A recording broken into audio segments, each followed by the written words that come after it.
We are going to start today what is chapter 3 in this course, Faithful Citizen. The focus is on the environment.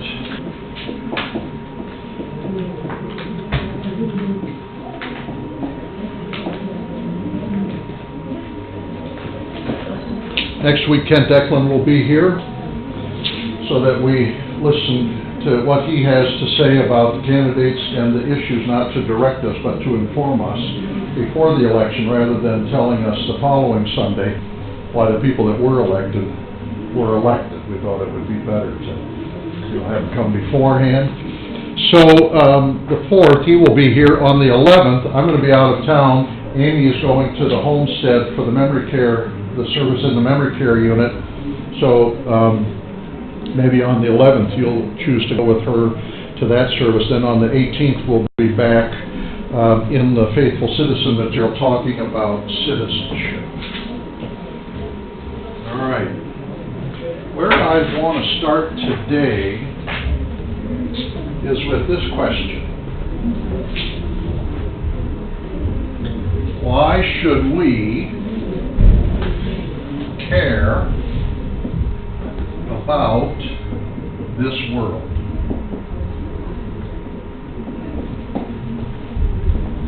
Why should we care about this world? Question number 4 at the end of chapter 3 is another way to ask that question.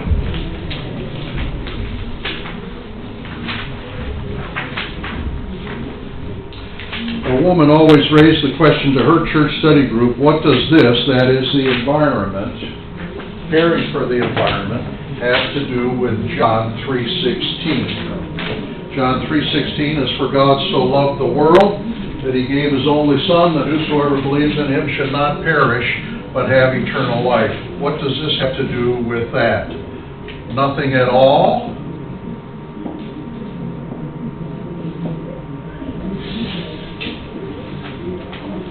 Or it has everything to do with it?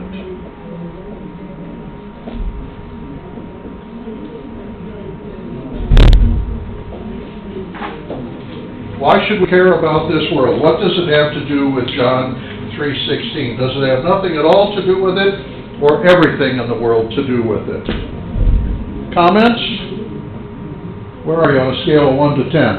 It doesn't have anything to do with it, or it has everything to do with it, or somewhere in between? Okay, more towards 10. 10? Sylvia and Scott, both the S's. You want to say something about that? Well, it's the only place we have to live, and it's the only thing to leave our kids. Finite resource. Yeah. And we're not doing a very good job of taking care of it right now. I can't remember if I talked about this in here or where it was. When Dave Danner was our intern, he pulled together some people, and we created the 9th grade, or the confirmation milestone.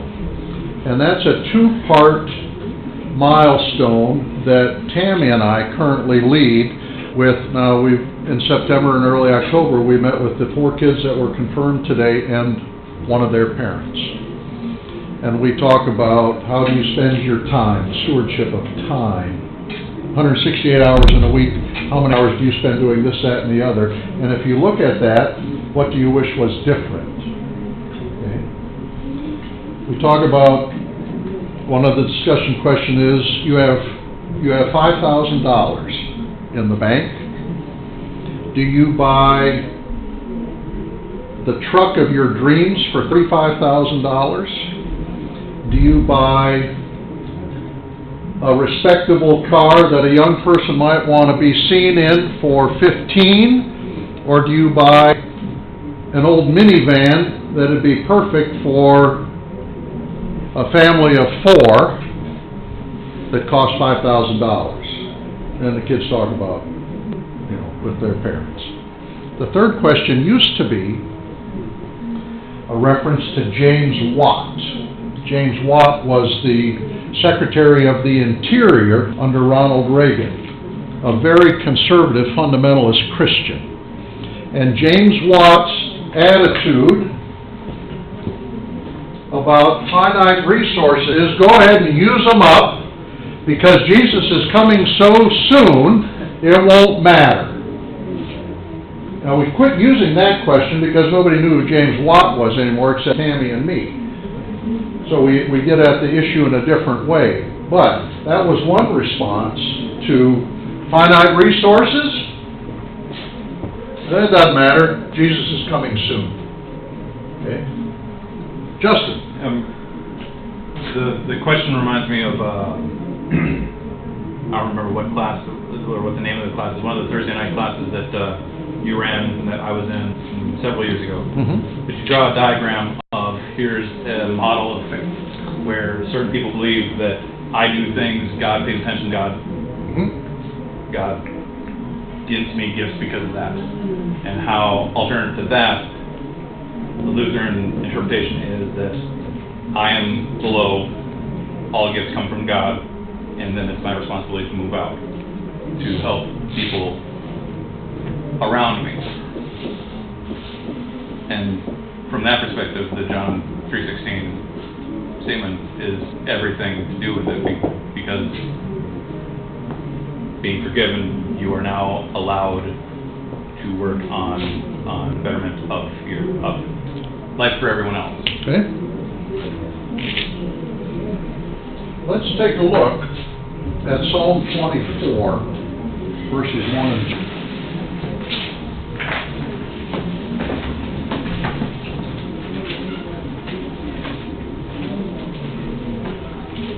Sing out if you got a page number. Psalm what? Psalm 24, 502. 502. page 502. Okay. Somebody read those two verses for us, please, 1 and 2. The earth is the Lord's and all that is in it, the world and those who live in it. For he has founded it on the seas and established it on the rivers. All right. Let's look at Genesis 1:26.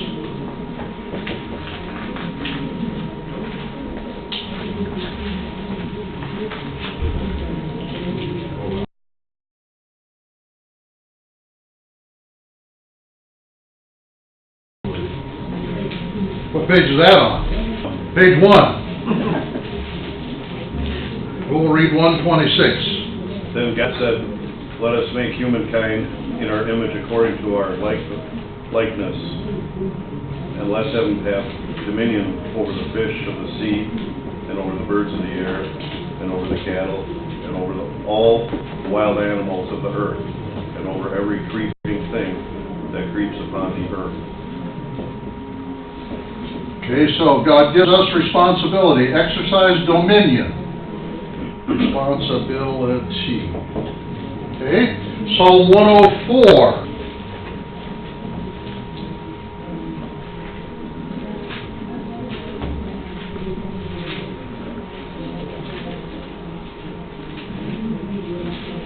One of the longer Psalms. 554. 554. Let's see, let's read the first paragraph. Bless the Lord, O my soul. O Lord, my God, you are very great. Oh, you are clothed with honor and majesty.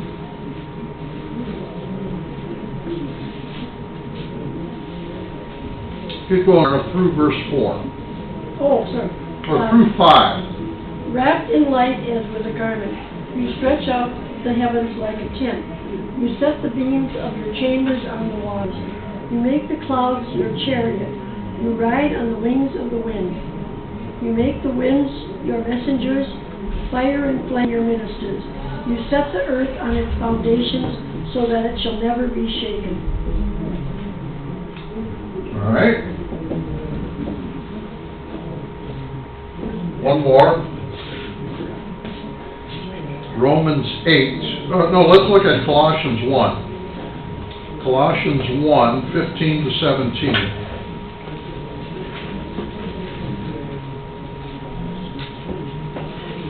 $200. 200 in the New Testament. Didn't I say that?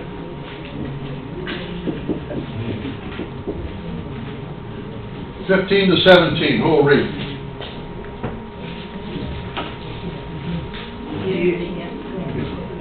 He is the image of the invisible God, firstborn of all creation. For in him all things in heaven and on earth were created, things visible and invisible, whether thrones or dominions, or rulers or powers. All things have been created through him and for him. He himself is before all things, and in him all things hold together. All right. What's global warming?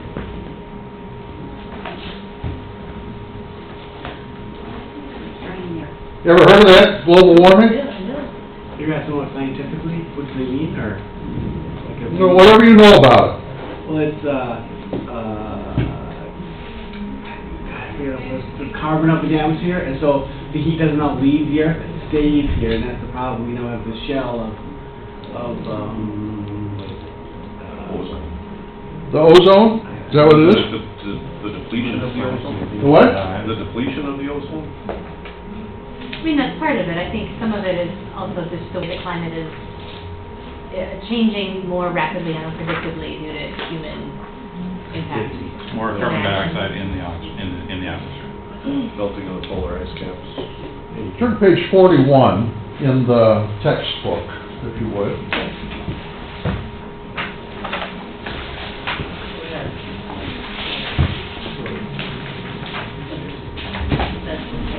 I found this pretty helpful. To tell you the truth, personally, I don't know what to think about global warming. I've been to Utah, southern Utah, and I've seen that the earth has warmed and cooled a number of different times. As I understand it, that's one reason why there's a Grand Canyon, or the Bryce National Park, where wind and water has done all, or arches, and I mean all of these landforms. Greatest issue of our current time is global warming. Theory of the greenhouse effect is not new and was first predicted in 1827. Global warming is caused when carbon dioxide and other heat-trapping gases collect in the Earth's atmosphere. Since this blanket of gases trap the sun's heat, instead of allowing some of that heat to leave the atmosphere, the result is a warming of the Earth's surface. Now, we probably understand this in some ways as well as anybody, because you know in January, if it's a clear night, it's going to be colder than if we have cloud cover, right? I mean, we get this. Those of us who don't go to Arizona in the summer, I mean in the winter. There's a reason they go. Much of this warming also changes weather patterns. Much of the CO2 and other gases are produced by fossil fuel burning, whether by cars, gas, or coal-burning power plants and other uses of oil and natural gas. Unfortunately, Americans' fuel use accounts for 25% of CO2 pollution, although we're a small population compared to the rest of the world. Weather patterns and climate do change naturally at different times in history. According to scientists, the difference now is that the average global temperature is rising more quickly than previous eras, and this change is likely due to human use of fossil fuels.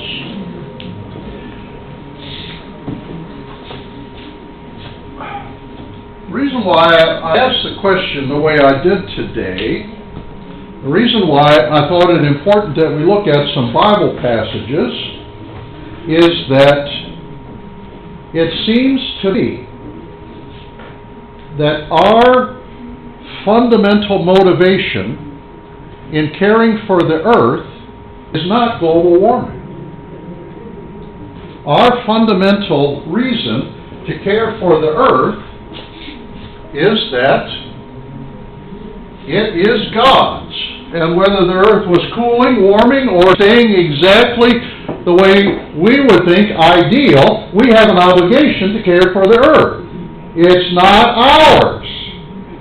It belongs to the Lord who made heaven and earth, as do we. And in Genesis 1:26, God says to the human beings made in His image, exercise domination? No. God says exercise dominion. Who is God to say exercise dominion? He's the maker of heaven and earth. It belongs to Him. This falls under the category of stewardship,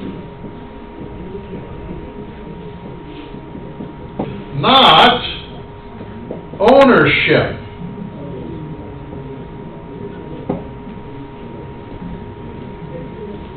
If we're given something by someone to use, don't we have a reason, a good reason, to take care of that before returning it to them? The earth is the Lord's and the fullness thereof. I believe that God has created me and all that exists. It seems to me that whereas the only reason some people might say we need to take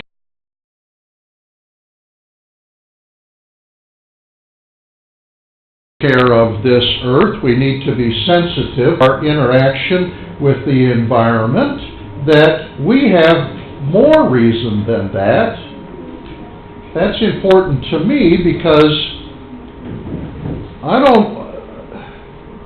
whether somebody believes that there is global warming that's affecting our environment or not, I want to be able to say to them, well, it really, in the end, doesn't matter what you believe, because the earth is not ours. We're called to take care of it because it belongs to someone else.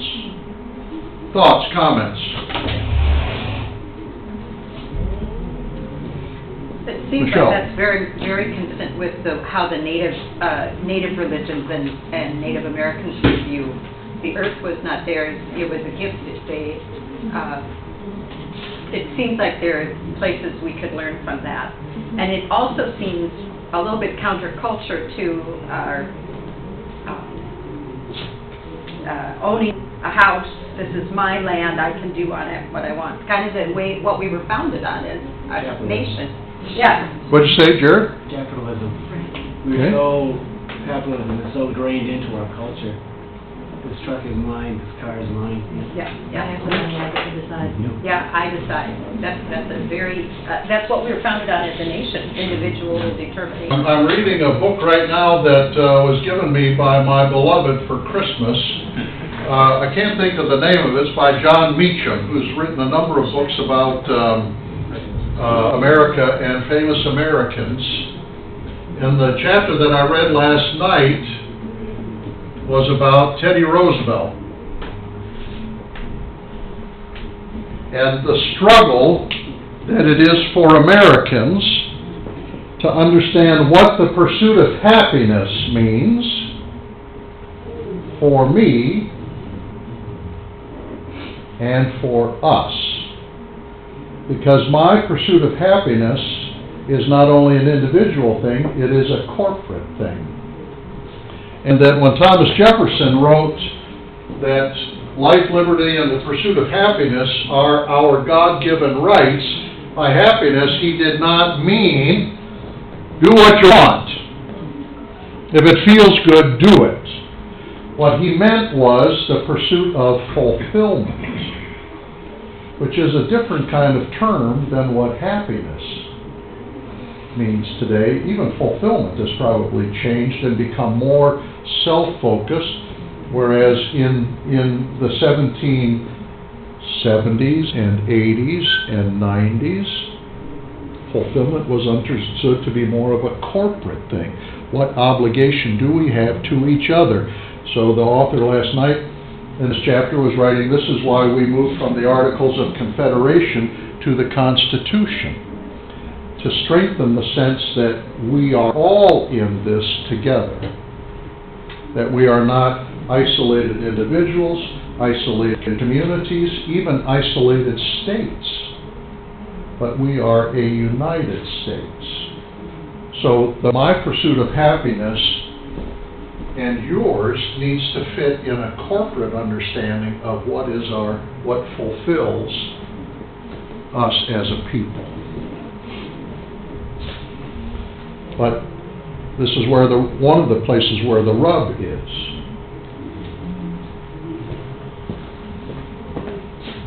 Especially given finite resources. And the consequences of how resources are used.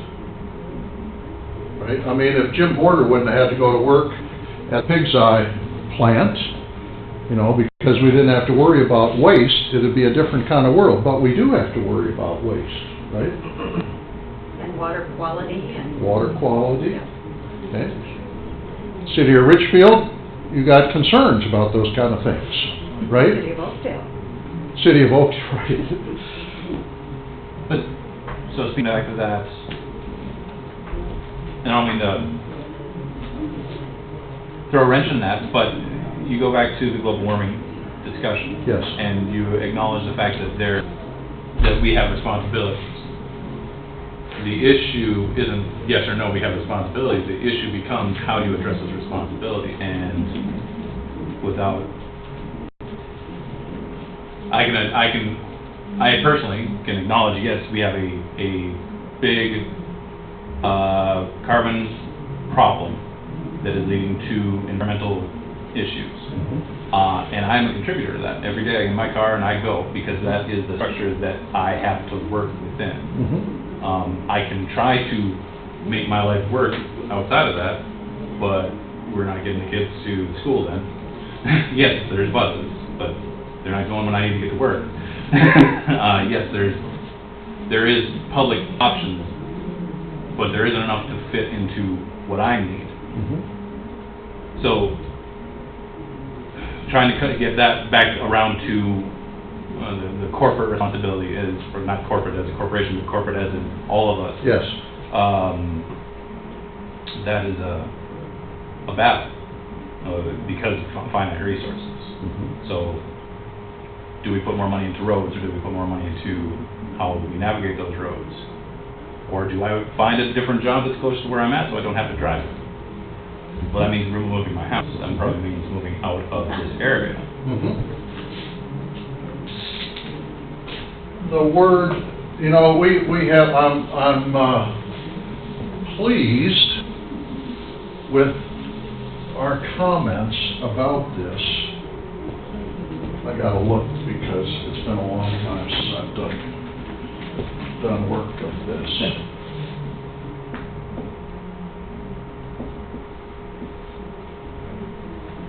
The word oikos in Greek means household. Yogurt. What? It's a brand of... Yogurt. Is it? Danone, Dannon put. Ecology comes from this Tomorrow I'm word. gonna be in the factory that prints those cups. Ecology comes from the word oikos, and it means it's the study of the earth as our home.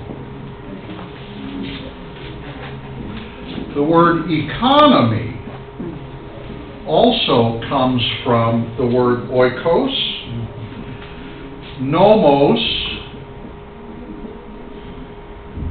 is the word for law. So the law of the household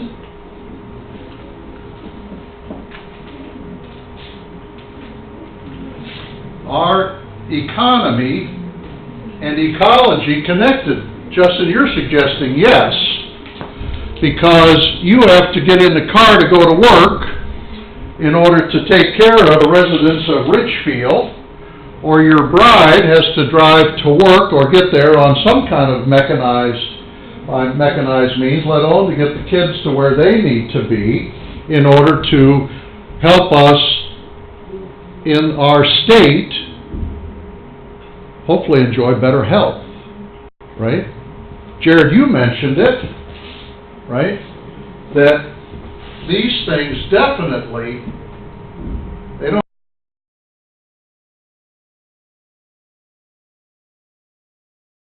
don't intersect, they're just all kinds of connections, right? How do we think about ecological concerns and issues in light of economic concerns and issues? Should I be able to drive whatever vehicle I want? Or, this is the question that's replaced James Watt on our stewardship milestone, or should the government decide what average MPG a fleet of cars should have? Right? At one point, that was the case. It's no longer the case. Now, I was just reading this morning with my Raisin Nut brand about how many times the state of California has taken the federal government to court because, and one of the 40 or some cases has to do with emission standards. And the fact of the matter is, according to this article, California has enough cars in it that whatever California decides determines the fate of the whole automobile economy, because no automaker can afford to make 20% of their cars for California and 8% for whatever the other standards are. And so the article suggesting this will go to the Supreme Court, or could, because the tail is wagging the dog. California is setting standards for the nation. Right? How do we think about these things? Amen. Dan? Amen. Can I hear it one more time and then tell us why? Yeah. Switzerland does the same thing for Europe. Okay? They're not part of the EU, but their standards for industry, their standards for living are quite high. And if you're a manufacturer of goods and services for people in Switzerland, you have to meet their standard. So that's a pretty good sized market. So you're not going to try to get around their standard. So we as Americans who also sell products in Europe, we have to meet the Swiss standard if we're going to export. And they keep pushing the bar higher and higher, and it's this island mentality that they talk about in California and a place like Switzerland, which is an island unto itself in the EU. So yeah, I think it's fine. I'm all for it. You're all for it. Scott, would you say something? Well, I remember back in the 70s going to California, we had relatives there. You'd drive into the valley and it was all full of smog, and that's when, I think, what started the whole emissions thing, and then now I don't think they have that problem anymore. So having the government step in. I wouldn't say it's completely solved. Probably not. There's such a massive amount of people that live in... It's better than it was. Yes. I mean, at one point, you could walk on Lake Erie, right? I mean, that was or whichever lake it was, right? The river, the Cuyahoga River caught fire. Okay. Because of the pollution, and that river empties into Lake Erie. And then of all things, Richard Nixon was the president when those EPA standards came into effect to clean up water and air quality. Of all things, you know. But he was from California too, you gotta remember that. That's true. So, does it matter, you appreciate the standards of the Swiss, we might appreciate the standards in California, but what if we don't? What if we think those Swiss standards are a bit much, that, they're really satisfying some plastic laminating lobby or whatever it is, and you don't need all of that, but it's driven the cost of a carton of milk up 25 cents a gallon, and our poor people can't afford the milk they need.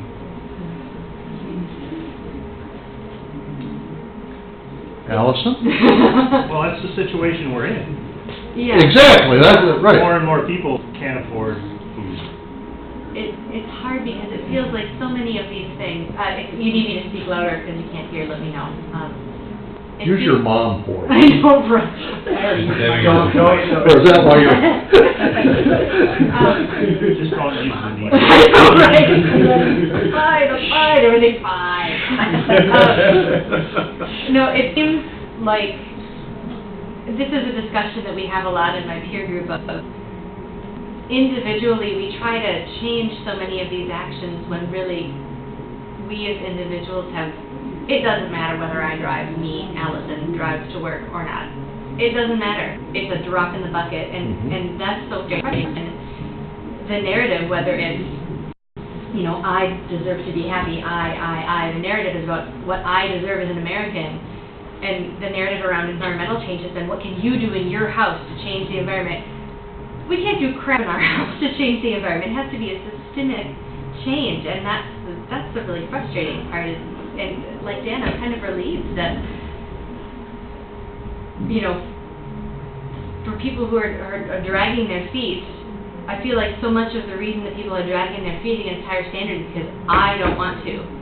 I don't care if you don't want to. Why don't you want to? Because I don't want to. You need a better reason than that.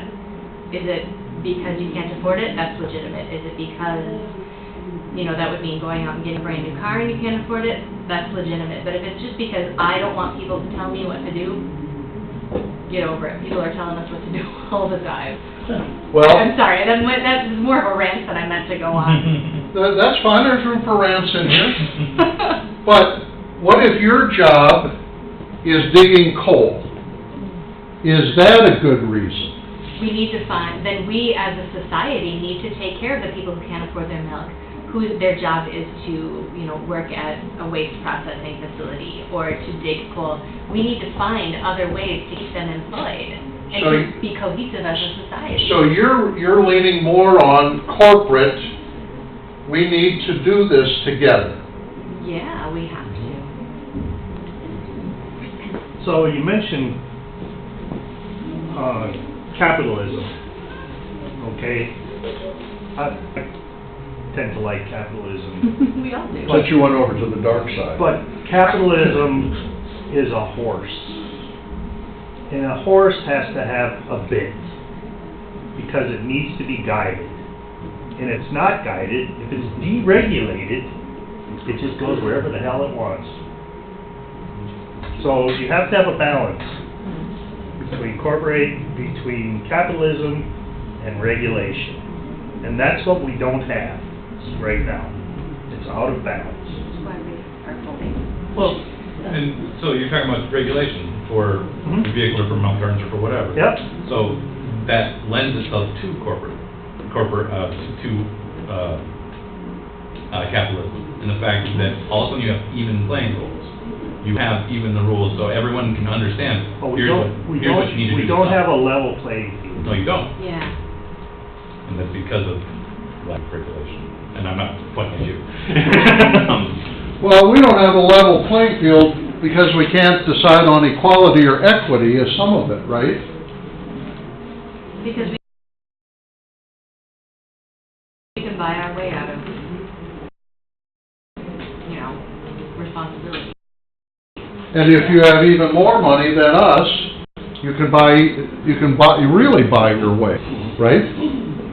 Whether your name is Coke or Soros, right? You can buy your way. The thing that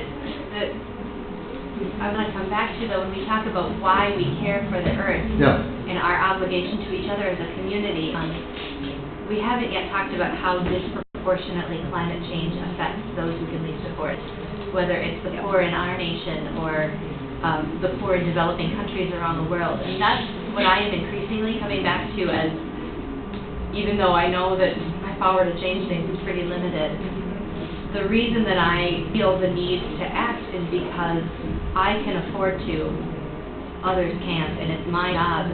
If I'm going to do what Jesus tells me to do, which is care for the least among us, then I have no choice but to try to conserve and reduce where I can. Because I can do that, others can't. And if I choose not to, if I choose to just sort of, use with abandon, I am harming other people through my action, So you're really arguing for dominion as opposed to domination. Domination means I don't care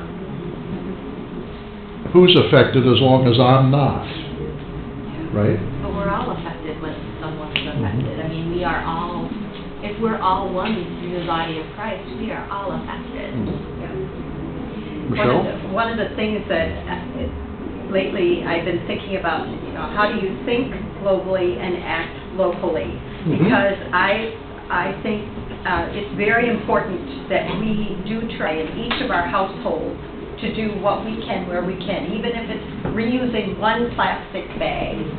It's that one bag, and that we work on the larger systemic issues both. And because if we say I can't do anything, then we can't. But if we say I know that we need to do something, and I want to be open to that, and I want to keep trying with that, I think some of it comes to how do we define success, and that's where our faith could be big too. What's the definition of success?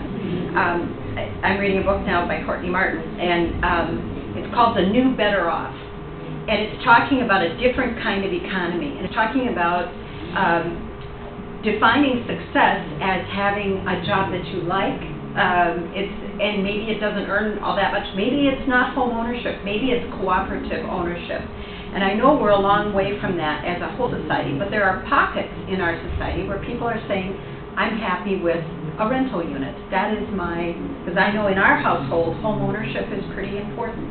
It's part of our DNA, and it's not going to be like that for everybody. And so we're the pursuit of happiness. Yeah. And so, anyway, I don't know where that was going, but that's what it was. It's worth noting,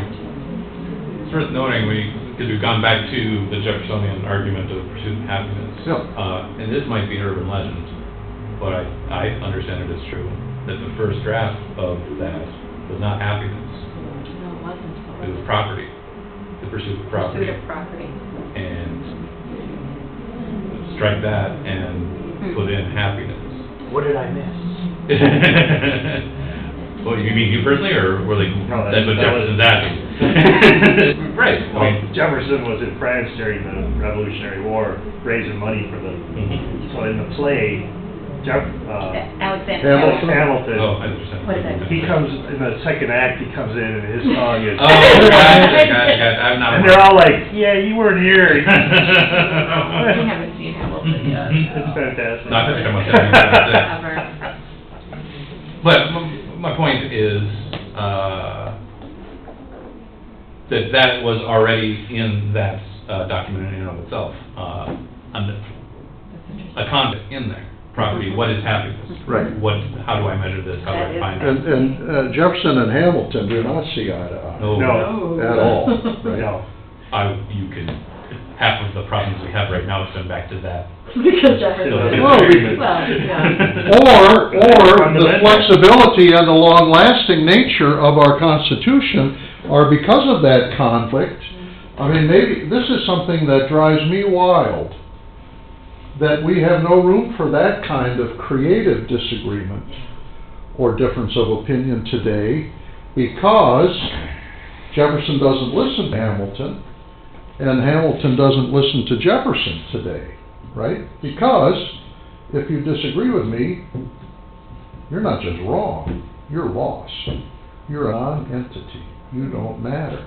Whereas, because of the tension between those two, we have a document that has served us for 240 years, and that will see us through any presidential administration. I mean, when you think, again, the article about the difference in the presidents in the 20th and 21st century, and the system has lasted and functioned. And some of that's because of the tension between those two.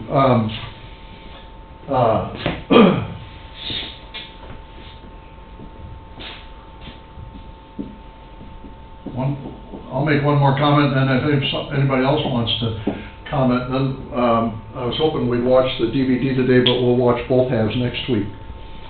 Isn't Kent Cummings next week, right? All right, yeah, 3 weeks. Weekend, Yes, okay. yes.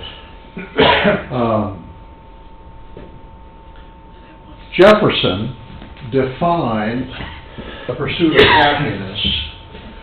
Lincoln redefined it. Jefferson meant property owners. That was a legitimate thing, right? And he meant white property owners.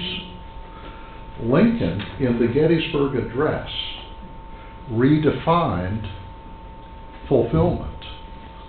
Government of the people, by the people, for the people, with malice toward none, with charity for all. That's in his second inaugural. I just combined two, snippets from two speeches there. But that's a radical redefinition of what it means to be American. Pursuit of happiness of the people, by the people, for the people, with malice toward none, with charity toward all. A last comment or thought? It feels like we're still struggling with that quite a bit, that of the people and by the people. When you look at who represents us and what the actual makeup of the nation is. I was reading on NPR this morning that a record number of Hmong American legislators will likely be elected into the Minnesota House, and how, the fact that it's only been maybe 40, 50 years for that to happen, and how we're still struggling with other demographics. Mm-hmm. 1986. Is when it started. And how we still have a really long way to go, I think, when we think about of the people and by the people. I don't think the people are fairly represented right now, and especially when it comes to the rich and poor. Mm-hmm. Yeah. How does a poor person run for office? They don't. Why women? There was somebody talking about, there's not nearly the percentage of women in office that there should be. And I think that we're going to see a pretty big shift in that this election, eventually. Well, there's so many women on the ballot. Yep. So, next week, Kent Eklund to really focus on the elections, and I just can't say enough about how worthwhile it is to spend an hour with him on that topic. Following week, Amy will be at the homestead. Maybe you'll be able to go with her to the memory care unit there. And then on the 18th, we'll be back again on the environment and ecological concerns. And we'll watch both halves of the DVD on this chapter 3, and then I'll have more material to hand out for chapter 4. Okay?